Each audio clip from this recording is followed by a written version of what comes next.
এইটা তুলবো, আছে এদিকে আছে, এদিকটা দেখো,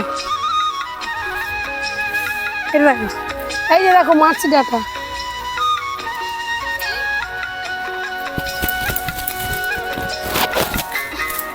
এই দেখো কত মোটা, দেখো শুধু গোড়াটা। একে ধোবো না, এখানে জল আছে।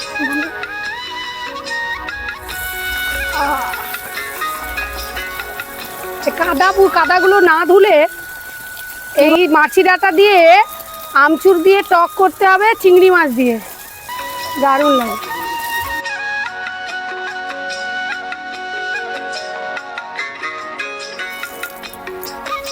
এই দেখো,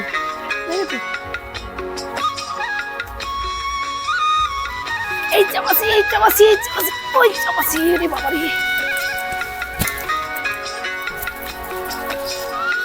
এটাও দেখো কিরকম মোটা, দেখেছো? এই দেখো কত বড় গাছটা, একদম সোজা হয়েছে।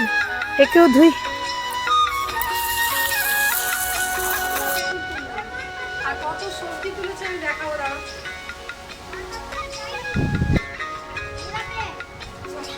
সারা মাসের সবজি দিয়ে দিচ্ছে আমাকে। এই যে এখানে দেখো কত সবজি, দেখো শুধু কলমি শাকটা দেখো, এই দেখো এটা এক ঝুড়ি কলমি শাক আছে। আর এই যে, আরে দেখছে দেখো, সে করে দেখছে, আমার নাতিকে দেখে নাও, আমি দিদুন হয়েছি, ইয়াং দিদুন।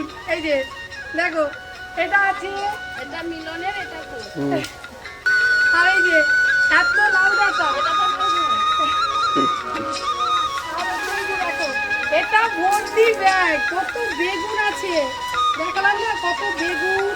এই যে পুঁই ডাঁটা দেখো,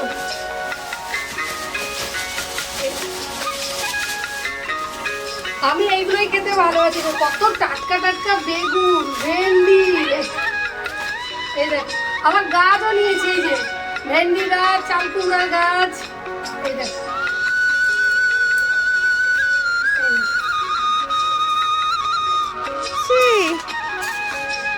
ইলিশ মাছের টক রান্না করছিল, আমি বাকিটা ফিনিশিং দিচ্ছি। আর রান্না করতে আমাদের ঝাল দেওয়া হবে।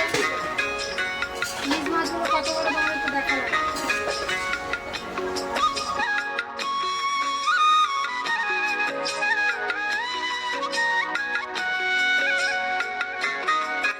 বড়ি ভাজা, কাঁকড় ভাজা, আলু ভাজা, ইলিশ মাছের ভাজা, সেটা তো যে দেখবে সে বুঝে নেবে। তুমি আলু পটলের তরকারি, পমফ্রেট মাছের ঝাল দেওয়া, এই যে ইলিশ মাছের টক,